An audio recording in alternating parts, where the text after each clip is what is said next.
मनुष्य पूर्ण ज्ञानी नहीं है, इसलिए कर्म फल को ठीक से नहीं समझ करके अपने भाग को कोसता रहता है। विधि के विधान के अनुसार ही कर्मों का फल कब, कैसे, कहाँ और किस रूप में मिलता है, ये पहले कोई नहीं बता सकता। लेकिन ये तय है कि अच्छे कर्मों का फल अच्छा और बुरे कर्मों का फल बुरा अवश्य मिलता है। कर्म कभी हमें सताते हैं तो कभी रुलाते हैं। इन कर्मों के चक्कर से कोई नहीं बच पाया है। कर्मों का फल जब उदय होता है तो जीव की क्या दशा होती है, हम आज के सत्संग में जानेंगे। प्यारे सज्जनों, प्राचीन समय की बात है। महाराज पद्म के मन में जब संसार के प्रति विरक्ति पैदा हो गई तो उन्होंने अपने बड़े राजकुमार को राज्य दिया और सन्यासी बन गए।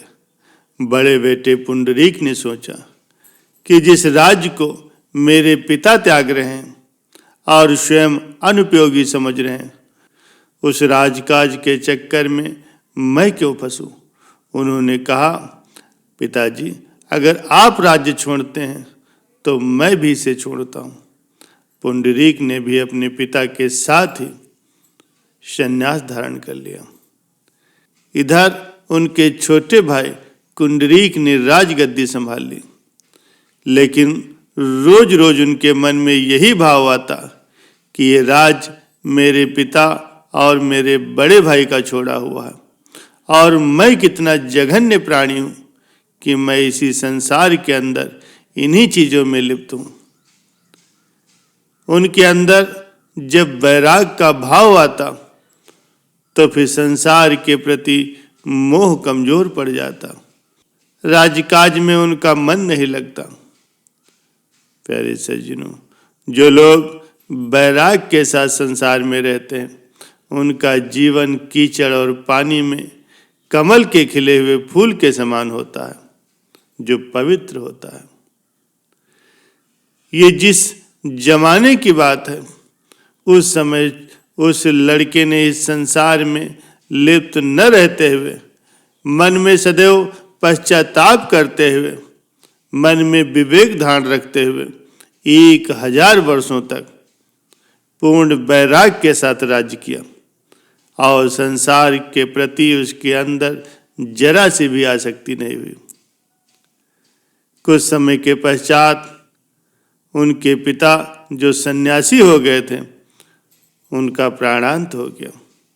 उनके बड़े पुत्र जो बहुत संयमी थे, जिन्होंने पिता के साथ में ही वैराग धारण कर लिया था, उनके मन में तरह तरह की हलचल प्रारंभ हो गई। उनके जीवन में संसार के प्रति मोह का उदय हो गया। वे विचार करने लगे कि मैं कितने दिनों तक साधना और संयम के पथ पर चलता रहा, इतनी तपस्या करता रहा, सन्यासी जीवन जिया, लेकिन इसका फल मुझे क्या मिला। मुझे तो इतनी तकलीफ, इतनी परेशानी और कष्ट ही मिले हैं। संसार के प्रति आसक्ति से उनके अंदर वैराग की भावना कम हो गई और गलत सलत विचार आने लगे। वे गृहस्थ जीवन में तो नहीं आए, लेकिन उनके अंदर वैराग का भाव कम हो गया। संन्यास में मन न लगने के कारण वे 1000 वर्षों तक उसका पालन तो करते रहे, लेकिन संसार के प्रति मोह को वो तोड़ न सके। इसीलिए वे आश्रम में रहते हुए साधु तो बने रहे, पर वैराग के भाव में स्थिर न रहने के कारण संसार के मोह बंधन में बंधे रहे। धीरे धीरे वो अपनी राजधानी की तरफ जा पहुंचे। कुंडरीक को जब ये पता लगा कि उसके बड़े भाई पुंडरीक बड़ी कठोर साधना करने के बाद अपने घर की तरफ आ रहे हैं, तो स्वयं उनको लेने के लिए गए।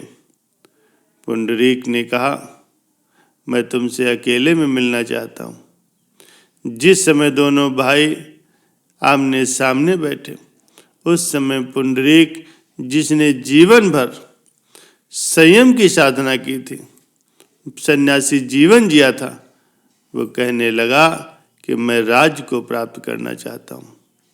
मेरा मन अब सन्यास में नहीं लगता और न कभी लगा है। पुंडरीक विचार करने लगे कि जिसने सारी जिंदगी एक सन्यासी की तरह बिताई, आराधना की, वो इस समय क्या सोच रहा है।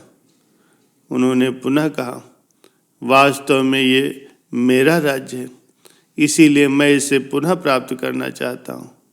पुंडरीक ने कहा, बड़े भैया, ये राज्य आपका था और आपका है, लेकिन अब इस संसार के अंदर फंस करके क्या करोगे। पुंडरीक ने कहा, क्या तुम राज्य को छोड़ना नहीं चाहते, अधिकार देना नहीं चाहते? ये अलग बात है, मैं इसी राज्य को पाने के लिए यहाँ आया हूँ, क्योंकि अब मैं राज्य की समृद्धि को प्राप्त करना चाहता हूँ। ये सुनकर के पुंडरीक को बड़ा आश्चर्य हुआ। उसने कहा, बड़े भैया, अगर ऐसी बात थी तो पहले ही आ जाते। सारी जिंदगी तो सन्यासी जीवन जिया और आखिरी समय में इस जीवन को संसार के अंदर लगा करके आखिर क्या पाओगे। अपने बड़े भाई को पुंडरीक ने बहुत समझाया, पर संसार के प्रति आसक्ति के कारण उनकी समझ में कुछ नहीं आया, क्योंकि जिसके अंदर संसार के प्रति मोह हो, आसक्ति हो, उसको चाहे कोई कितना ही क्यों न समझाए, लेकिन वो इंसान अंधा ही बना रहता है। पुंडरीक ने अपने बड़े भाई से कहा, भैया, जिस सन्यासी वेश को तुमने 1000 वर्षों तक अपने जीवन में धारण किया, उसको तुम जमीन पर क्यों रखते हो? उसे मेरे हाथों में दे दो, मेरे शरीर के ऊपर डाल दो। और पुंडरीक ने अपने बड़े भाई के उस साधु वेश को स्वयं अंगीकार कर लिया। इस प्रकार से 1000 वर्षों तक वो सांसारिक जीवन में रहे और आखिर में वो साधु वेश में आ गए। प्यारे सज्जनों, कर्मों की कैसी विडंबना है, कर्मों की मार कितनी भयंकर होती है। पुंडरीक साधु वेश धारण करके अपने गुरु के पास गए, उनसे नाम दीक्षा लिया, मन में संयम धारण करके आराधना में लग गए। राजसी वैभव को छोड़ करके पैदल चलना, गर्मी सहन करना इत्यादि उनका शरीर बर्दाश्त न कर सका और 3 दिनों तक घनघोर साधना की और देवगति को प्राप्त हुए। उधर बड़े भाई खूब राजसी ठाट बाट से भोजन करते, समस्त राज सुख भोगते, जिससे उनकी पाचन शक्ति खराब हो गई। उनका शरीर राजवैभव को बर्दाश्त न कर सका और व्याधिग्रस्त हो गया। 3 दिनों तक वे संसार के सुख भोगते रहे और मृत्यु के पश्चात दुर्गति को प्राप्त हुए। प्यारे सज्जनों, इन कर्मों को समझने के लिए हमें बड़े सावधान होकर के चलना पड़ता है, तब कहीं जाकर के जन्मों जन्मों के संस्कार कम हो पाते हैं। वरना इच्छा और आसक्तियों के पीछे भागते रहे, मनोकामनाओं के पीछे भागते रहे, तो इन कर्मों से लड़ना आसान नहीं होता। प्यारे सज्जनों, इतने दिन संयम में रहने का क्या फायदा हुआ। मन में वैराग्य हो तो व्यभिचार करते हुए भी इंसान कर्मों को तोड़ सकता, लेकिन वैराग्य न हो और जितने भी दिन साधु जीवन में लगा, उन सब पर संसार के प्रति आसक्ति का बंधन कसता जाता है। पुंडरीक ने अपने 3 दिन के जीवन में कठोरतम साधना की और अपने जीवन को परिपूर्ण करके देवलोक को प्राप्त किया। वहीं बड़े भाई को संसार की आसक्ति के कारण नरक में जाना पड़ा।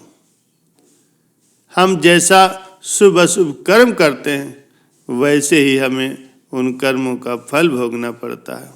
प्यारे सज्जनों, कर्म सिद्धांत को समझाने के लिए ये कहानी आपको कैसी लगी, कमेंट करके अवश्य बताइए।